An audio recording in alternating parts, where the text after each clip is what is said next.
So this is going to be my first coaching video that's like this. I generally coach one on one with people. Um, it's generally my preferred format for coaching, but I am trying to branch out. I am trying to get a little bit out of my comfort zone and try a replay analysis for you guys. So I've been coaching a few players, ranging from about 400 MMR to about 2.1K, talking a lot about uh, how to win a lane that's going bad or a lane where you are not favored to win that lane. Like this game, for example, I'm mid as Storm Spirit against a Viper, a lane that you generally don't win. You can't get overload when you are affected by Nether Toxin, and Viper already wins lanes and is, one of the stronger 1v1 heroes in the laning stage. Um, and Storm is a hero that hates most lane matchups that he has. So that this game I used as an example of that with one of my students, and in another, I use this game as an example of late game decision making and what to do when your team does not want to play the same game as you. Um, a lot of people complain. Let's get this game actually playing, I guess. But a lot of times My players will friends, I'm blame their calling the teammates, say they just fought too much, they didn't want to do what was going to win them the game. It's Sometimes that's the in the case, bag. but in low MMR games, even my games, which I would still consider lower-ish MMR, this game is about 3.6k average. It is more often than not your fault you're losing the game. Anyways, a lot of people from the Dota from Zero Discord have asked me about Storm Spirit, or have been asking about Storm Spirit. So, a lot of things came together, made me decide I should just do this video. But what I did was I got Pool Tangos, is a must, and I got a ward, which generally you can ward from the shadows 30 uh, seconds to battle.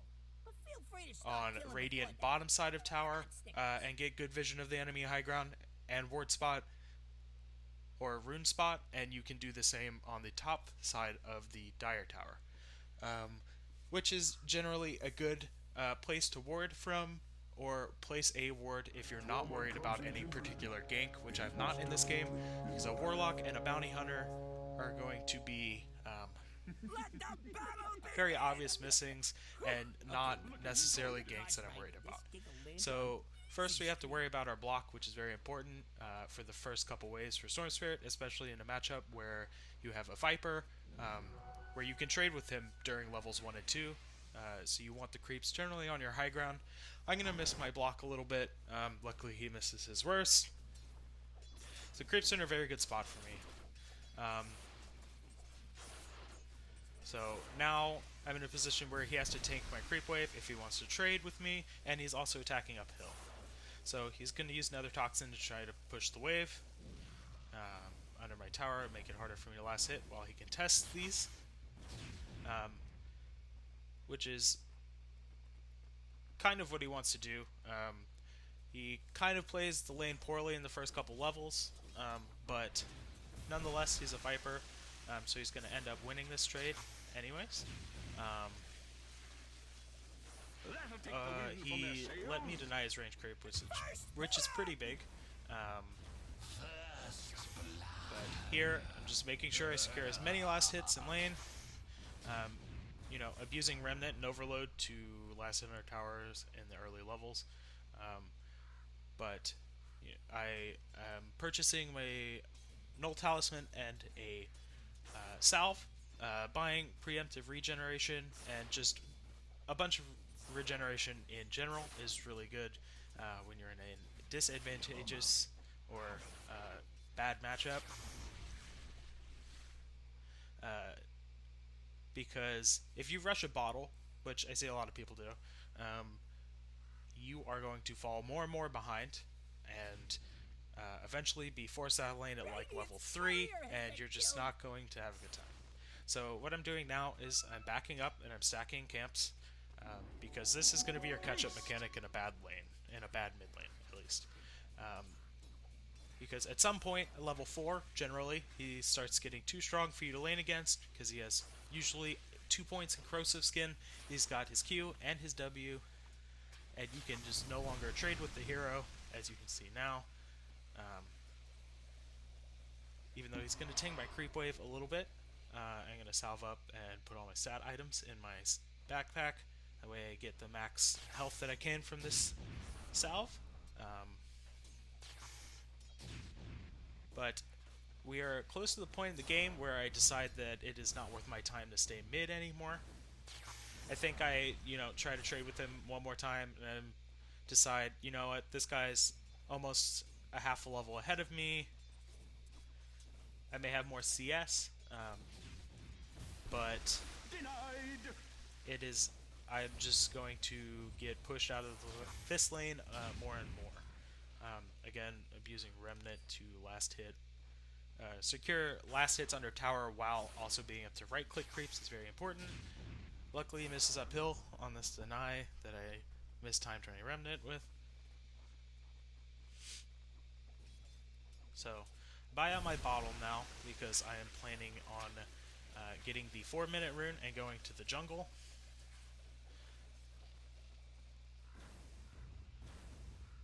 This Viper is not buying preemptive regeneration. If he was, he bought a couple salves instead of rushing whatever items he's rushing.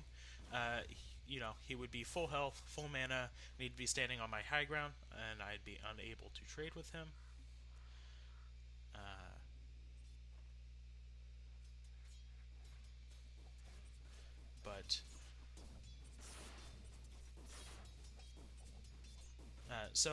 Another concept to think about in these mid lanes, where you're losing, he obviously has a river ward, and he goes to get the double damage, which I, planned on getting with the bottle, and then decided it was too scary to go get. But here I retreat back to the jungle because I feel like, or the concept I was talking about was, if a hero like Queen of Pain, which is also generally a bad matchup for Storm Spirit, or Viper, max corrosive skin, to try to win the lane, the best thing you can do is go jungle.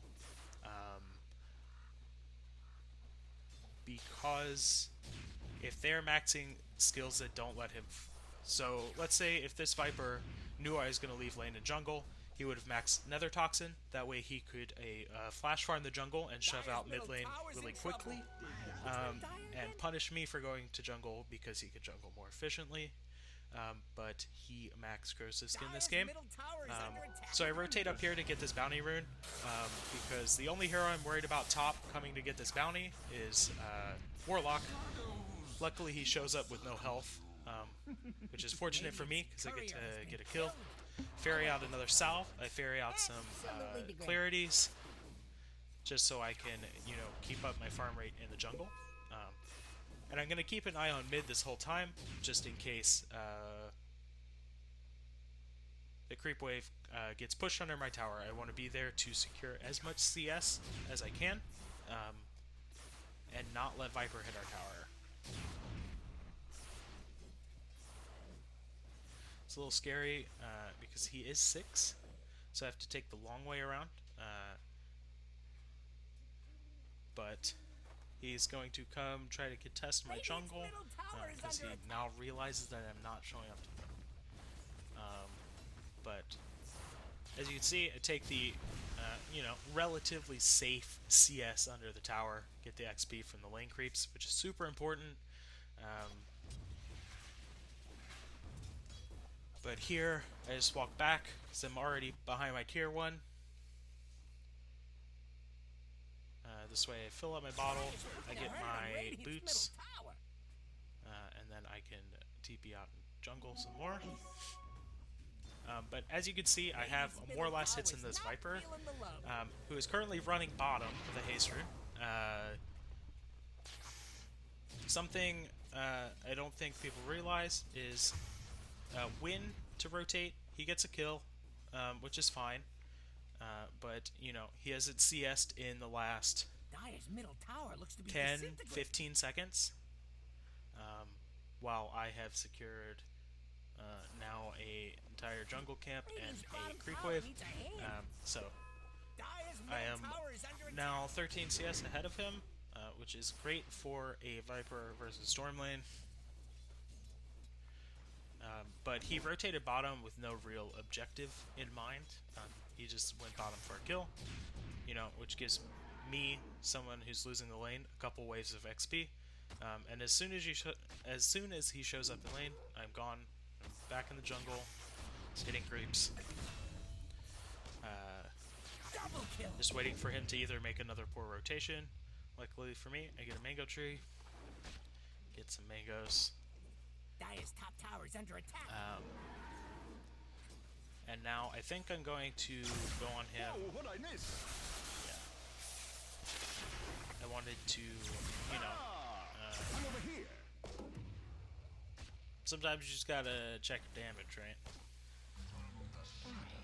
I figured, as well as just getting some harass, if he could spend some of his mana, spend his cooldown on his ultimate, and force a TP mid, that'd be good for our team. It frees up some of our other lanes, which it freed up top, because Warlock felt the need to TP in.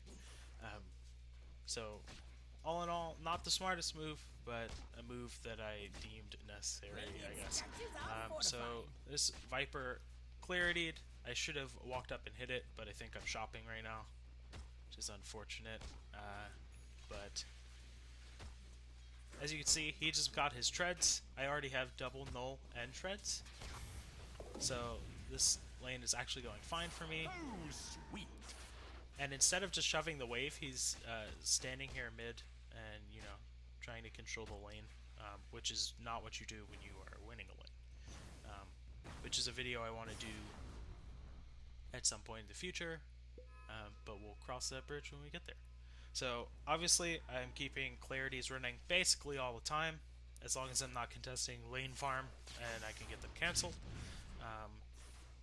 I'm just going to keep hitting creeps, because you don't really want to rotate until your Kaya.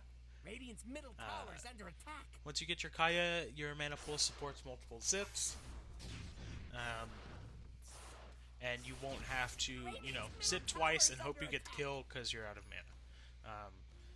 People play this Storm as, especially in lower MMRs, as this hero that just like runs at people, walks to the side lanes, dives towers and stuff, and he's not that kind of hero, you know, until you've gotten your Bloodstone, generally your Orchid.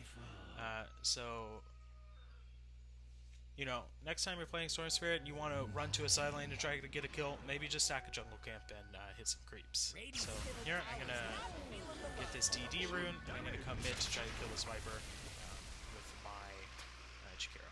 I have to spend a little bit more mana than I would like, zipping around trying to get on top of this guy, but we get the kill anyways. Our Slardar rotates in.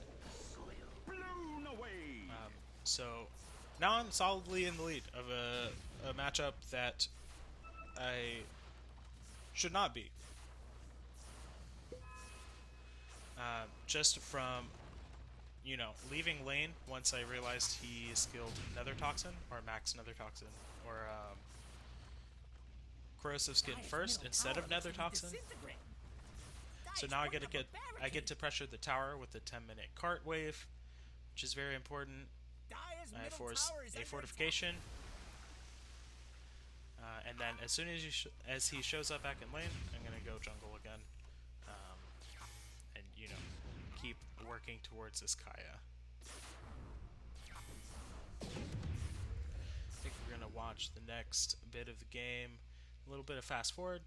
This is gonna be a lot of just me figuring out clarities and buying regen and just farming this Kaya. So this is so we lose our mid tier 1 tower, and then Viper rotates to get other objectives like top, which generally, when you lose your mid tier 1, the other mid laner will leave lane to go farm jungle or get another objective, especially Tower looks to be disintegrating. if it's around a time where you would get a shrine. You get a nice underlord kill. He kind of TPs in or walks into our whole team and kill him. But as you can see, I have almost 100 CS. This Viper has 61 because he is not abusing Nether Toxin to clear creep waves, and he's running around because he won the lane. He is going to go top. He's going to stand there and try to hit a tower, while I continue to just hit jungle creeps and push out the lane when it's safe. I make the mistake here of trying to contest this Underlord a little bit too much, and I waste a lot of time. I think shortly after eating the second... Well, this guy walks up to me when I have a TD and I just kill him, because that's what Storm does. But after eating that that Underlord Q, I decide that... that's the wrong one. Right here is where I decide that it is not worth contesting the Underlord anymore. That grimoire of his got terrible reviews. But Radiant's top tower's under attack. so once I get Kaya, which I have now, as you can see, I zipped and cast a lot of spells to kill the Warlock, but with Kaya, Radiant's top tower's about to top. you can support long zips like this one. Gets Bounty Hunter. No whining now. So generally, you want to go for Bloodstone first as your first, I guess, big item. Kaya is always preferable as your first real item, but Bloodstone definitely before Orchid, as a lot of people go Orchid first over Bloodstone, but it's generally not a good idea. It doesn't give you mana. Well, it does, but compared to a Bloodstone where you're getting a ton of mana regeneration, and you can show up to fights very late and get Bloodstone charges, and it allows you to sit in side lanes and get kills. So this game's a little weird Double kill. because our team is just running around killing people. So my idea was I'm just going to farm, Fire's doing that glowy thing. Nothing to do until that's done. try to get this Bloodstone, and then I'm going to play very aggressive in the side lanes until the game is over.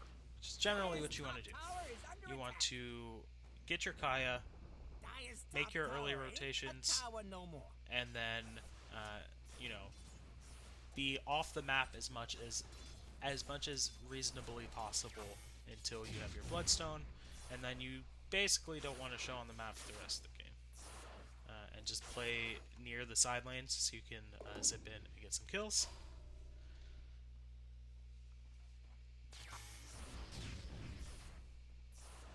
This, I believe, was one of the first games I played with the new neutral item rules and no shrines. So I was getting used to, how the map was laid out exactly. I think I have a better understanding of how to play games from both Radiant and Dire now. I've played 20 or so games on this patch.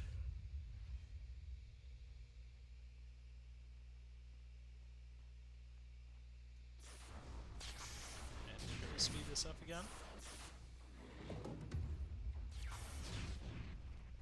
So there's a fight happening top, which you can see that I'm not showing up to. That I'm going to show up to very late. After every spell has been used. Chrono's already been used, because they can only kill me if Viper's there, and if they use Chrono on me. It's generally the only way I die. So, a lot of times, a Storm Spirit player is going to zip right up there, zip in, W the Void. We're not going to kill the Void, and then the Void's going to Chrono us all, kill me, and jump away. So, as a Storm Spirit, especially in pubs, you have to be the last hero into a fight a lot of the time. And that's something I've been working on a lot lately with my Storm Spirit. Um, if you find yourself zipping in first to initiate a fight, a lot of the time they'll just stun you and you die. So think of Storm Spirit as more of a cleanup hero that wants to join a fight halfway through. Once you understand the positioning of the team, what spells have been used, what's on cooldown, what's not, you can really assess a fight after it's halfway through and make better calls with who to go on and how deep you can go without getting punished. So here I've picked up my Bloodstone and I have an Invis rune, so I'm gonna walk to a side lane like this one that's pushing, which requires a enemy hero to come farm it or push it out to protect their tower. So I'm just gonna play near here because a hero is generally going to show in this lane. Generally, I would want to play top, but with a bounty hunter and no vision really up there, it's very hard for me to play up there. So I'm going to push this wave and force a rotation bottom to defend this tower. And I'm going to play nearby. Generally, you'd find the camps nearby, but they are already dead. So I zip in, I kill the wave, force the fort, Warlock TP's bottom, and I back off. I get this rune. I, activate my Invis rune, because if a hero like Warlock comes to defend this lane, like he did, I'm going to kill him, and I'm going to leave as soon as another hero TPs. Which is generally how you want to play the game once you hit Bloodstone with Storm Spirit. You want to pressure side lanes, pressure towers, and if a hero shows up alone to defend, you can generally solo them, especially once you hit your Orchid type. A lot of Storms will now just like TP mid, try to kill the Bounty Hunter, TP top, try to kill the Void, all this stuff. This is not how you want to snowball as this hero. It's just like going all over the place, never having any mana, all that kind of stuff. But this seemed like a free kill to me, so I go on it. I don't have dust, but that is on me. So now I'm going to go top because it looks like a prolonged fight is happening, and I may be able to get on top of it. I spot out this mango tree, so I'm going to kill it. And I'm gonna just work my way top, but I'm gonna hit these creep camps because it looks like they are backing out. So, see, where I didn't long zip in to a fight where Underlord was TPing them out, and wasting my mana and my time, I just kind of hit jungle creeps, and if they wanted to come, they could come. This Underlord TP's in right next to me, but the rest of the team is there, so I get out.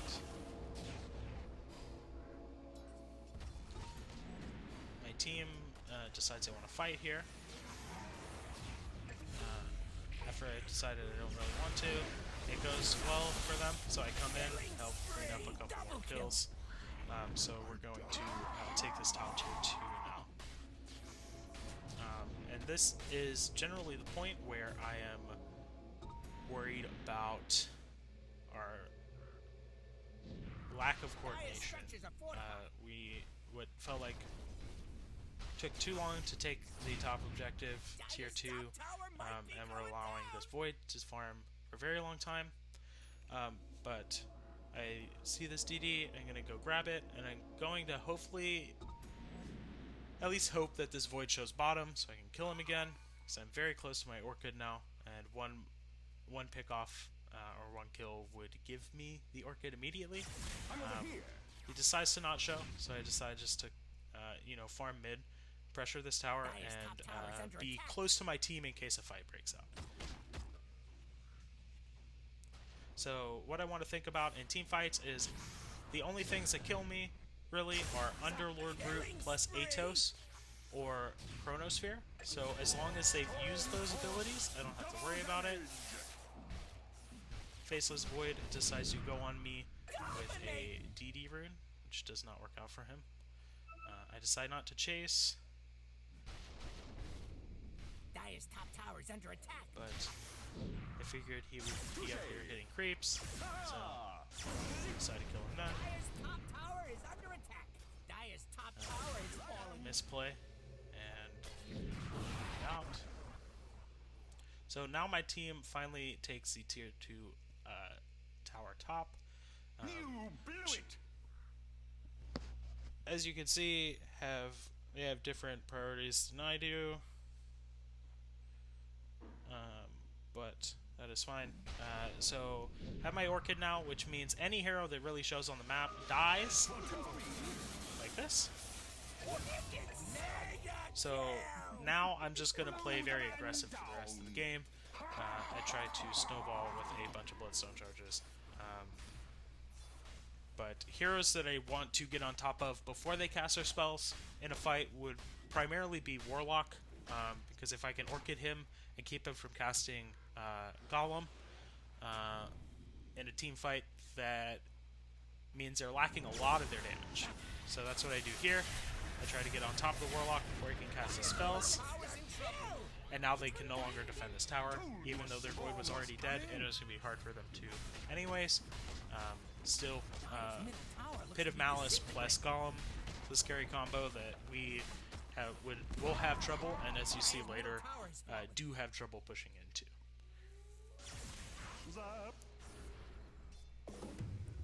A soldier's fortune.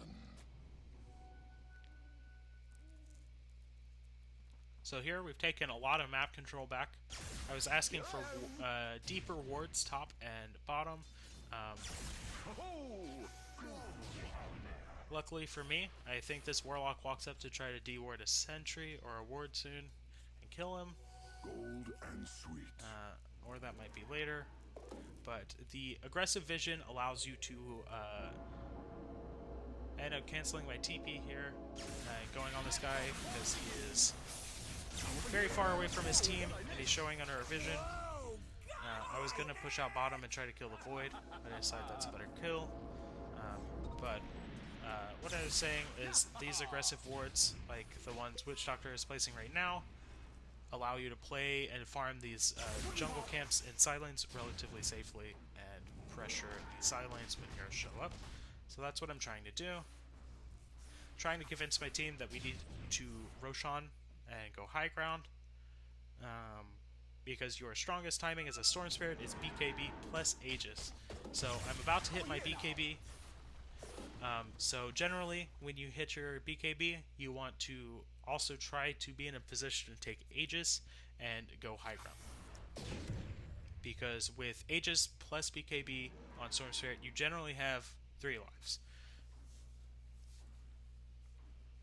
Especially in this game, where the only thing I have to worry about is Chronosphere. They have no surefire way of locking me down through BKB and Aegis, so I'm going to get at least a life to do something if they play a fight perfectly.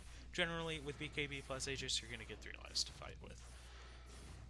So I told my team, you know, keep up the map pressure. I'm going to farm my BKB. And I think this game actually... An awkward pause here. Where's the party?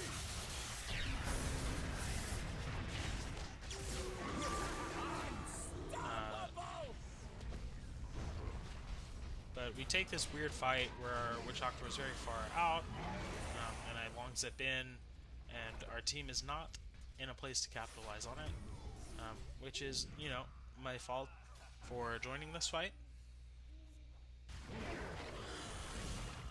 But here is the point where you start throwing a little bit, because we are not exerting map pressure. Main Slardar is bottom. I feed here. I decide to TP out a second too late, and I die for it. But our team is being generally uncoordinated, not taking a fight where I want to, and we still haven't taken Aegis when we have great, great map control. So, you know, use this as an example in your games of what not to do. when your team isn't listening to you. Don't just, you know, YOLO fight and die with them.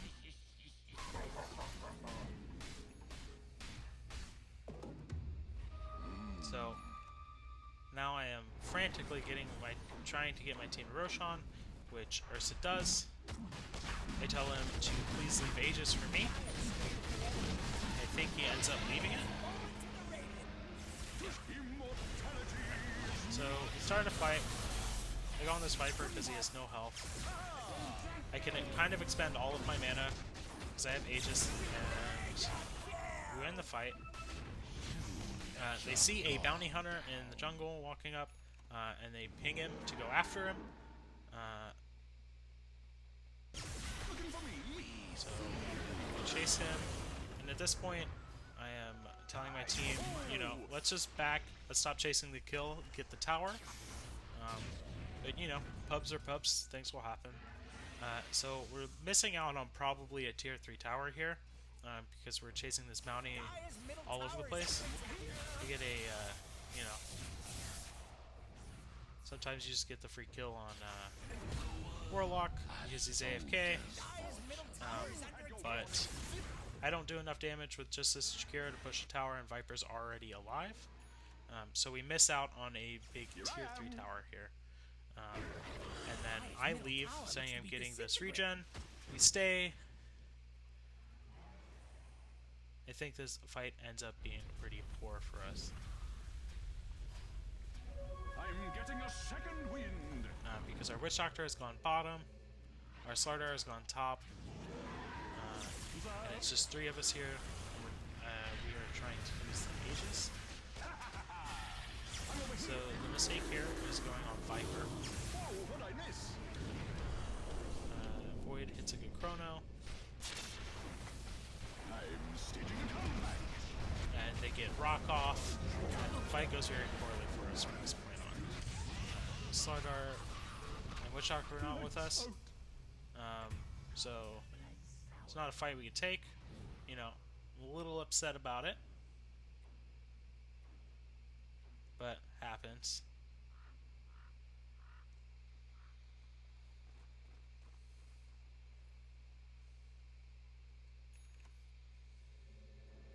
Especially when you are this far ahead in a game, it's very tilting to lose like 3 team fights in a row. Especially one with Aegis, just because your team's not there. So I think what I decide to do very shortly after this is I just mute both of them, because they have been, you know, pretty toxic in chat. I guess I should pull up network too, shouldn't I?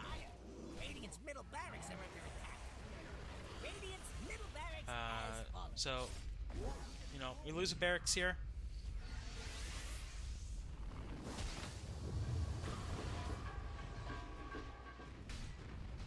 I'm gonna fast forward here a little bit. Dire's bottom tower is under attack. So now we've lost most of our map control. And I am just trying to push out our lanes. That way, you know, we can make some aggressive plays and still have creeps in a position to go high ground. Where's the party? Here I am. So what I'm saying is we need to just play this top lane until we can get a pick off and go high ground immediately and force buybacks. That way we have some sort of win condition. Unfortunately, Witch Doctor gets picked off bottom. Taking another war fight. I'll get chronoed. We don't have Aegis and we don't have Witch Doctor ulti, so this fight gets a little hard. End up getting the Void Spirit, or the Faceless Void. But I expend all of my mana, and I believe I get caught here and die. I think Viper ends up getting on top of me.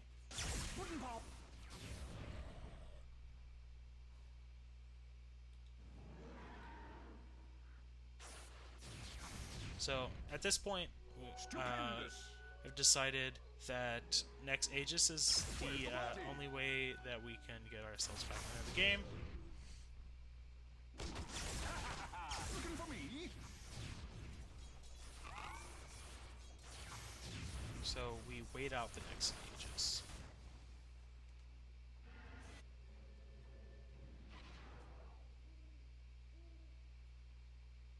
I also am going for Scepter next. It's not something I generally buy on the hero. It's something new I'm trying this patch. I've seen a lot of pro players do it, a lot of high MMR players do it. So, you know, I'm trying it out, seeing if it's something that I would buy instead of, you know, a Shiva's or a Scythe.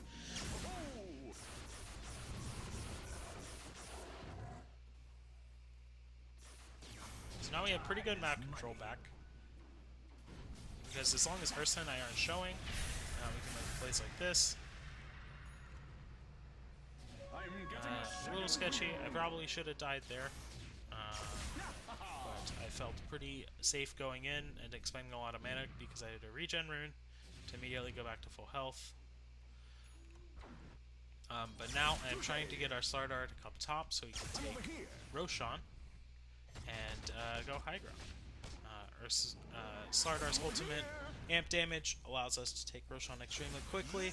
That way we can sneak it before their team can even get to the pit.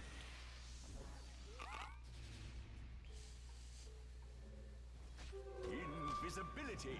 I was going to go TP bottom and farm camps. Our Slardar made the call that he wanted this bottom tier 2, so we walk over.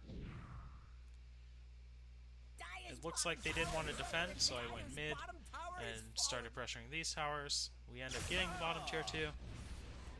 And I'm playing this area because I'm hoping a hero shows top that I can kill. I decide if I start hitting Roshan, my team will come eventually. And they do.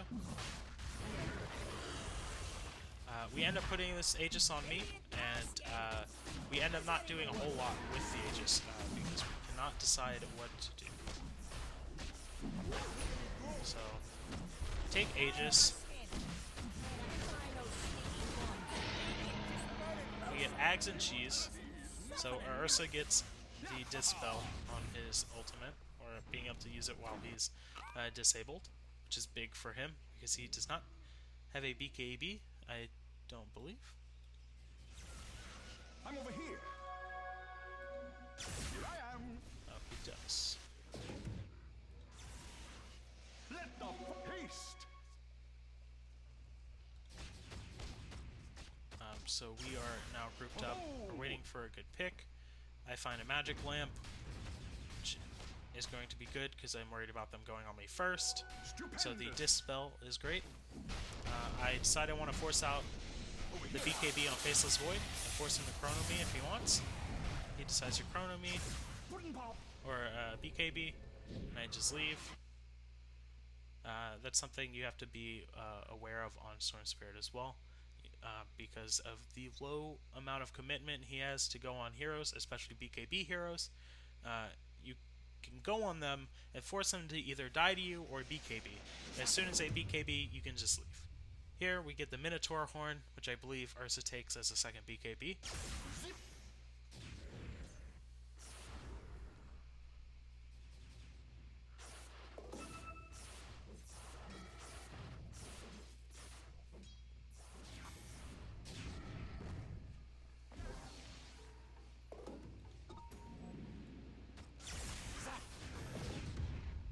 So this is the point where we're unsure of where to play.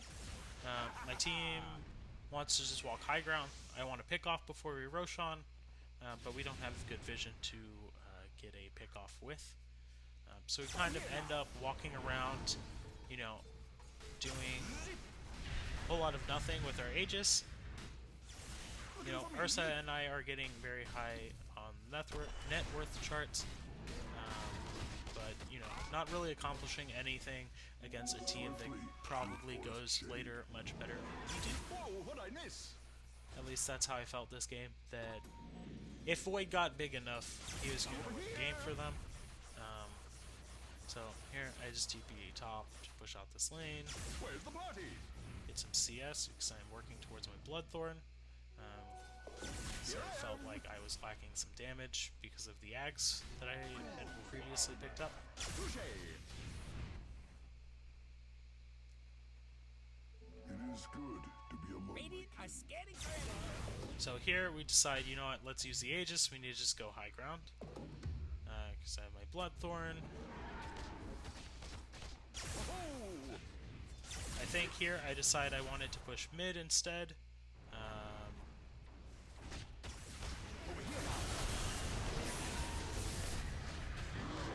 Because we had creeps close to the base. I think is what happens here. I misplay and I don't get on top of the... let's rewind that actually.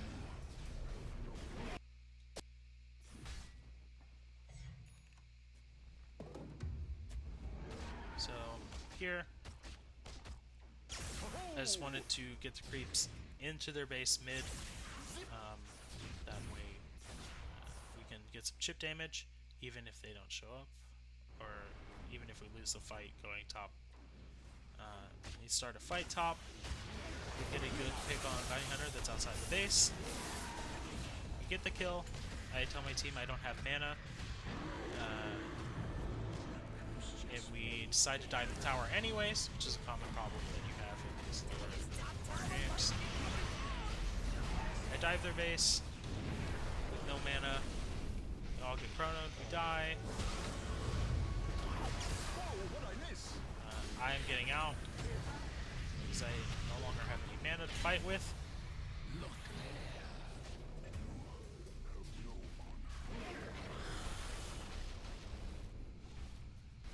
And you know, we do the whole just stick around a little bit too long and die. I beat KB because I want to kill this bounty hunter and get out. You had your warning. I unfortunately do not get out. I die. So here I believe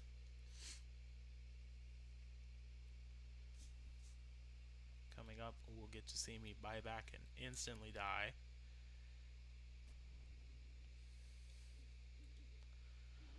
We pick up part of my scythe here.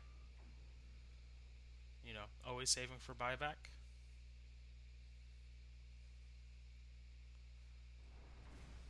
Radiant's middle barracks are under attack. Radiant called in the So, fortification. because we died, they get to take this second half of our barracks, TP out. Step at a time.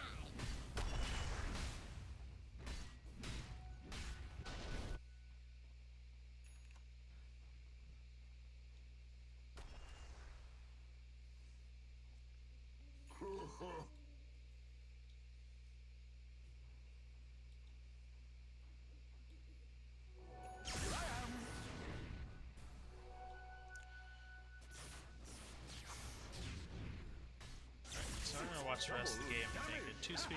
But here's that deep ward that I was talking about. Warlock shows under it, and this late to the game with Blown away.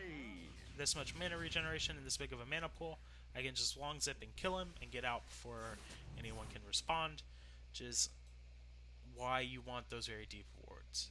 Wards are free now, so generally, if your team's not doing it, I'm going to try to force out a BKB here again. Force out the BKB and Chrono with his team not there, which is great for us. Zap. This is where we realize that they have a Bloodthorn of their own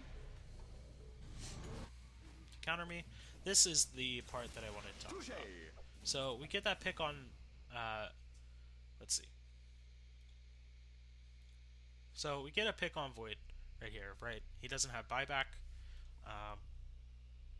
So we are in a great spot to go high ground. So this is where I want to talk about your team and you having completely different ideas of how the game should progress. My team said, you know what, let's fight. We don't have Void. They don't have Void, which requires hitting this, diving this tower, right? Because they're already back high ground. They don't have rock. They don't have void. Unfortunately, our creep wave is all the way back here. It's being pushed pretty quickly, as you can tell. We only have 2 archers versus like 3 creep waves. So I don't have mana to fight. So I say I'm leaving. I'm going mid. I'm gonna push this creep wave because it's right here. We can just go high ground here. Please don't fight.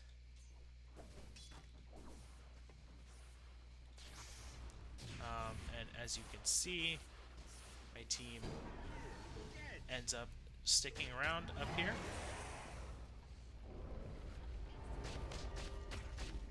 And then backing. And not really coming mid either.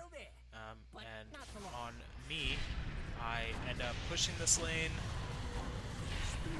without my team. I die. So this is exactly how you don't want to fight. I think I buy back here. I end up TPing and long zipping into the fight. His void is still dead. Unfortunately, Warlock gets a good fatal bonds off, and I zip in way too late. I think I end up killing him and then dying, which was after. I try to man fight this Viper, and I think I die. Yeah. So it's a little throwy on my part.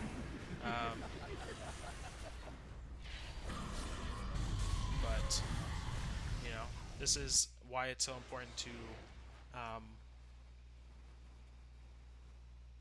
to play with your team, or you know, don't feed. Radiant's middle tower is under attack.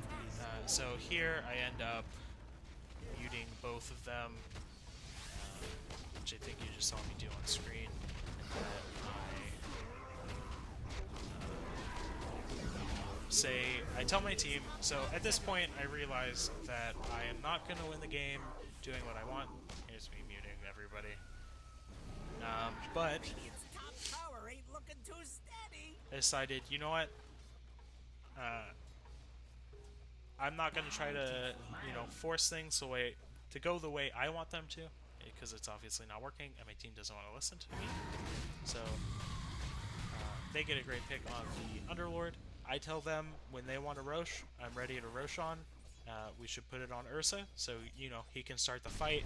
They can spend all their spells on him, and we can just win the game that way. Because putting Aegis on me has not been effective thus far. Radiant's bottom tower And sometimes you needs a just hand. have to play Radiant's the bottom game tower is under that attack. your Radiant team wants to structures are play. fortified. Just like Radiant's probably the bottom biggest needs a takeaway hand. is something I learned from this game, and something I hope a bunch of people can learn from watching this game. How if either they had given into what I wanted to do, this game would have been over, and if I had just given in and just played the game they wanted to, that either we would have lost, could have lost if we played the way I wanted to as well. But the important thing to take away is either play with your team, like have your team play with you, or play with your team. Don't force 2 different things to be happening.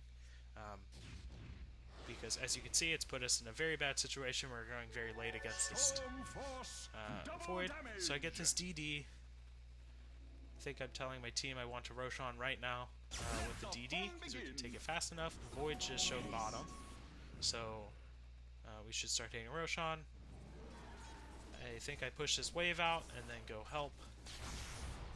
Radiant's bottom tower is under attack. You know, to make it a little less obvious that we're in Roshan right now. I'm trying to show in the lane, especially with creep sitting right here to the Radiant's bottom. tower has fallen. But now, we get Refresher, we get another Aegis, we get Cheese, we let Ursa take the Aegis. Glad I never messed up that bad.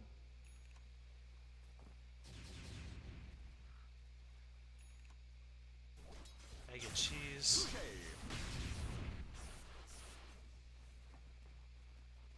And now we are going to take a fight.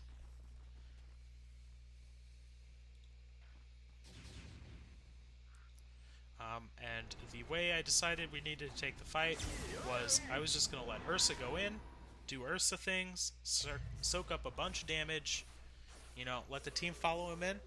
And my only goal in the fight was to catch Warlock because he had just gotten refresher orb, and he could not win a fight if he got refresher rock off.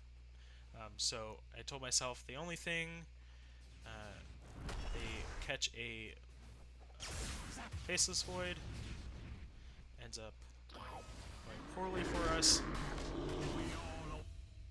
and then we kill him. So I'm just going bottom because we need a creep wave to push. So as great as those kills were, they do nothing to, you know, progress the game. So we group up to force his Void buyback, or if he doesn't have it, try to end the game. So, like I said, my only thing that I'm focused on this game is to kill this Warlock, which I don't catch him before his first rock. As you can see, we slow down the game, go back in just a couple seconds, that he refreshes, and I get to kill him right before that. So get my scythe, we go in, and we get the kill. He refreshes to try to get Golem off, and dies. Ursa soaks all the damage on his first life, and you know, we end up taking a really good fight. And get to miss Chrono, but at this point the fight's over. Void can't kill all of us.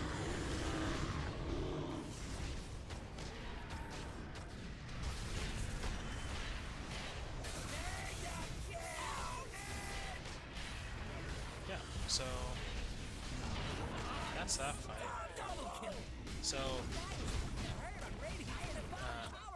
unmute everyone, you know, give them another chance in another game to not be awful, toxic players. But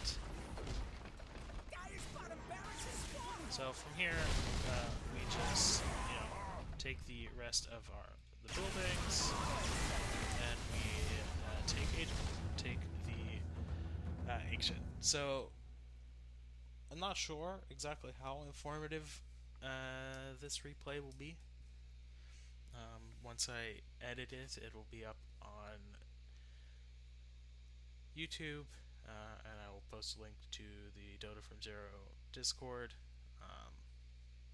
But this is a game. I hope that you learned something about, you know, how to win a lane when you have a bad matchup and they itemize and or build level their skills in a way to dominate the lane, and you just don't show up and win the lane, and then, you know, this is a great game for late game decision making and trying to work with your team, where, you know, we forced two different ideas on each other, and our supports were kind of split on who to follow, and it led a easy, probably 40-minute win, 30-minute win, where we're very far ahead, to a game where we almost threw. Let's see. Yeah, so let's look at net worth here. So we are up a little over 10k. We took that bad fight. I bought back and took another bad fight. We are down almost 10k, and then you know, just a shift in mindset to just doing what your team wants to do, regardless of whether it's better or worse. If 5 heroes are doing it, it's always much better than, you know, 3 heroes doing one thing and 2 heroes doing the other. So yeah, I hope that you guys enjoyed it. I hope if you guys have any recommendations, criticisms, anything that I can do to make this more informative, message me on Discord, leave a comment here, message me on Dota, on Steam, whatever. Yeah, and then hopefully in the next couple days I will also have a puck video up of kind of the exact opposite of winning a game and then or winning a lane and what to do with that advantage and how to push that advantage properly while getting objectives and ending the game in a concise manner against a team that is going to outcarry you in a long game. But yeah, hope you guys learned something. Thanks.